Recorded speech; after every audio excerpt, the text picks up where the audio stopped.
So, what's up guys? I'm going to be showing you a little trick with the 2x2 Rubik's Cube.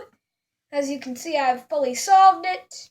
And here's a little algorithm you can do to make it look like you've scrambled it, but you really haven't and you know how to solve it. So, what you do is do this simple algorithm, L inverted and U. Now, here's what it looks like.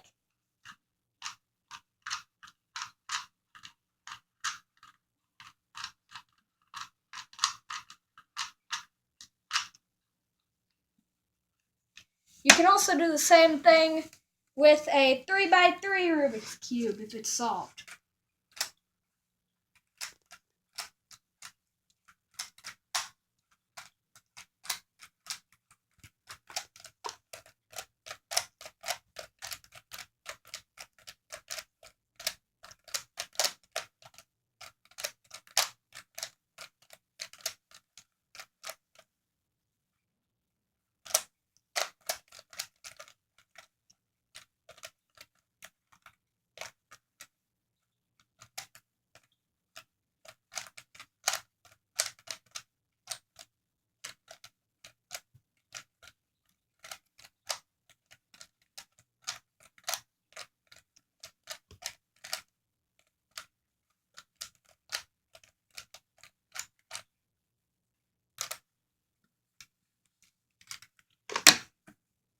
And that is a little magical trick on the 2x2 and 3x3 Rubik's Cubes.